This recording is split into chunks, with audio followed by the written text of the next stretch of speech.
going to look at the number 3 overall picks in recent draft history. And we're going to battle them out, starting with the 2022 number 3 pick versus the 2021 number 3 pick. So who would you rather have, Jabari Smith or Evan Mobley? Okay, Cass, this one's going to be easy. I'm going to go with Evan Mobley. No disrespect to Jabari, but Jabari Smith Jr. is just still not the player we expect him to be. I think he's going to take a little time to round out to being one of these excellent players that we expect him to be, with that kind of length that he has, his ability to shoot, and obviously his defense. Whereas Evan Mobley right away became the type of player that we thought he could be. I remember talking to Jay Billis before the draft, and he likened him to Chris Bosh a little bit. And I certainly see some of those similarities. I would say Evan is way ahead of Chris from the defensive standpoint at this stage of his career, although Chris obviously a much better offensive player. But I'm going to take Evan to start off. All right, so that was an easy one. This is going to get a little bit harder now because we're going to go with a guy who's flashy and has a lot of views. That's Mr. LaMelo Ball. New year, new me. Same me, though. Yeah, this is tough. Now, again, LaMelo is very flashy, and LaMelo is an incredible passer. But I'm still going to go with Evan Mobley here. I think Evan Mobley is the more complete player. I think, again, offensively, more than solid, very good, above average, I think, offensively, and defensively elite. And while LaMelo is an elite scorer slash passer, I still think he can work on his three-point shot a little bit. And I don't think that he is an above average defender. So I'm going to give slight lean here to Evan Mobley. So you're right, a little harder, but I'm still going to go with Evan.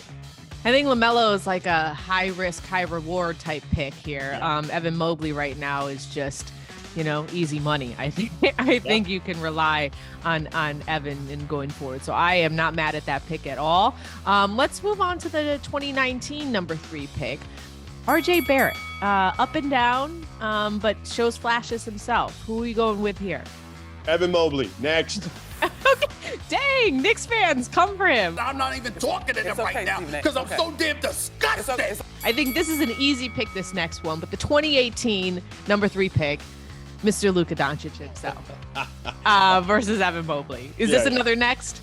Yeah, it's Luka. Let's move on. As good as Evan is, Luka. Let's get the nitty gritty here. Okay, this is the nitty gritty here. 2018 number 3 pick versus the 2017 number 3 pick. This is why you all showed up. This conversation: Luka Doncic versus Jason Tatum. Man, now this is tough. So Luka is probably the better individual player, right? But I would say because of the success and the playoff experience that Jason Tatum has accumulated, I want to say he's about 80 games already deep into his playoff career, which is kind of insane when you think about it. I think that gives him a slight edge. And I know he's just 19 years old, right? Right. He's still just 19 years old. Exactly. My body's starting to mature a little bit more. I'm not 19 anymore. Excellent job by you. But yeah, I think that just the slightest of edges, just based on experience and resume. Luka, again, is an incredible talent. It's not his fault that they haven't had the players around him.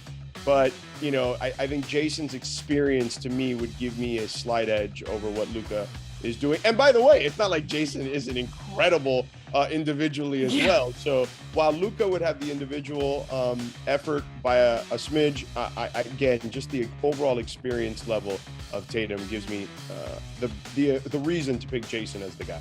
There's no ring between either of them, but at least Jason has gotten close because he's made a finals appearance. Very close. And by the way, Cass, he's taken a leap here this year too. Like, you're starting to see him. I think the biggest knock on Jason Tatum was he didn't get to the line enough. And if you look at what he's doing this year, and Jaylen Brown for that matter too, since we're talking Boston for a second, but specifically to Jason, he's getting to the line more. And I think that was kind of one thing that he was missing in his game, is really just kind of imposing as well. Yeah, and 2 guys in the MVP conversation. So the number 3 pick, not too bad in recent NBA history, but overall right now, you're king of the court as we finish this one up. Jason Tatum. Thank you so much, George. You got it, Cass.